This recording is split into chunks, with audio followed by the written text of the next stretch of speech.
Droit qui ressemble à la Louisiane, à l'Italie.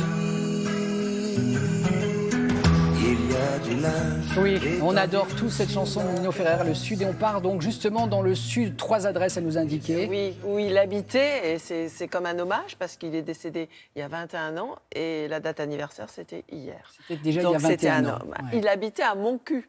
Mon cul rendu alors est-ce qu'on prononce petit... le cul? Parce que le petit rapporteur disait mon cul, il paraît qu'on dit mon cuc. Oui, c'est beaucoup moins enfin, on dit, c'est vrai que c'est moins drôle. Voilà. Donc il vivait, on vient de le voir, en dessous du donjon dans l'herbe du XIIe siècle. Et là, j'ai une maison dans une combe qui s'appelle la Maison Forte. Elle ne date pas d'hier. Elle est en pierre blanche du Quercy, pierre calcaire. C'est vraiment le Sud. Ensuite, on va aller au Piémont des Cévennes. Et là, on va aller dans le Gard, à Goudargues, ou un ranch, Van Ostable. C'est quelque chose entre le western à l'américaine et la femme, parce que c'est une femme qui parlait à l'oreille des chevaux. Alors on fait des balades en rivière et puis après on va dormir dans l'un des gîtes sur la propriété.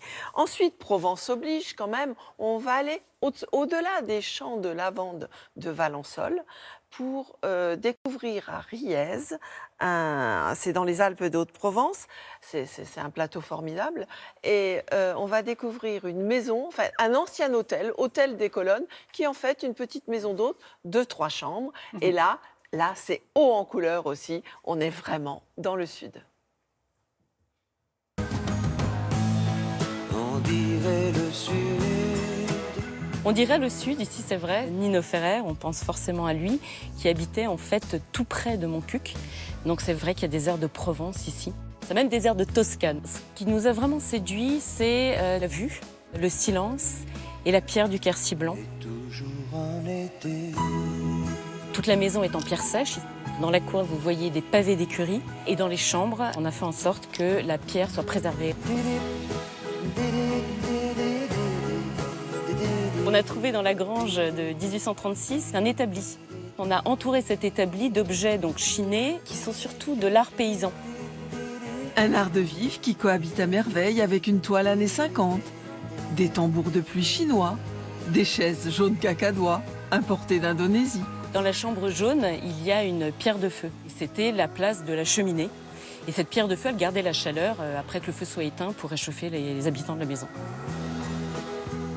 Dans la chambre Les Clayettes, nous avons également gardé ce mur de pierre, puisque la pierre, c'est l'ADN du Quercy blanc. Dans le Gard, du côté de Goudargues, c'est un monde à part qui nous attend. On est en fait à la rencontre de 2 points cardinaux parce que c'est à la fois le sud de la France et l'ouest américain. On est dans une ferme équestre en plein cœur de la nature et c'est un petit peu un sanctuaire pour tous les animaux. On est spécialisé dans une discipline qui s'appelle le horsemanship. Vous savez, c'est un petit peu la femme qui murmure à l'oreille des chevaux. Alors je dis la femme parce que chez nous, c'est une Australienne qui fait cette discipline et qui aide les propriétaires de chevaux. Elle aide pas tellement les chevaux, c'est souvent les propriétaires de chevaux qui ont des problèmes de communication. Et il y a évidemment du manège, donc des cours d'initiation. Au milieu de l'infrastructure, on a construit un gîte cow-boy.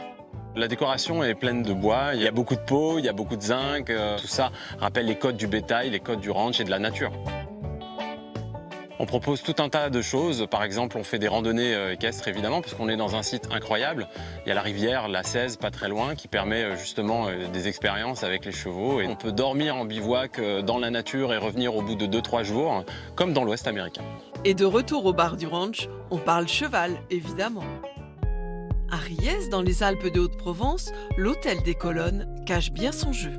Cette maison a été un hôtel particulier tout d'abord, et puis c'est devenu un hôtel, le grand hôtel du village. Et finalement, ça a été racheté par des artistes hollandais, et moi j'ai racheté à la suite. J'ai d'abord ouvert une petite boutique, et puis comme c'était écrit hôtel sur la façade, évidemment, tout le monde me demandait une chambre, donc j'ai vite fait 3 chambres. On y vit entre ombre et lumière. Cette maison, à l'origine, est assez sombre parce qu'elle est provençale, il y a des persiennes, les murs sont épais. Mais j'ajoute beaucoup de touches de couleurs avec des tissus. J'aime beaucoup les objets qui ont une histoire, j'aime beaucoup les bondieuseries. J'ai chiné 350 têtes d'arlésiennes, des objets un peu insolites qui sont un peu abîmés par le temps. J'adore les jouets anciens, ça doit venir de mon enfance. Pas de table d'hôte? J'ai une chance folle. Il y a une association qui s'est ouverte il y a un an à la sortie du village qui s'appelle le Cercle des Oiseaux.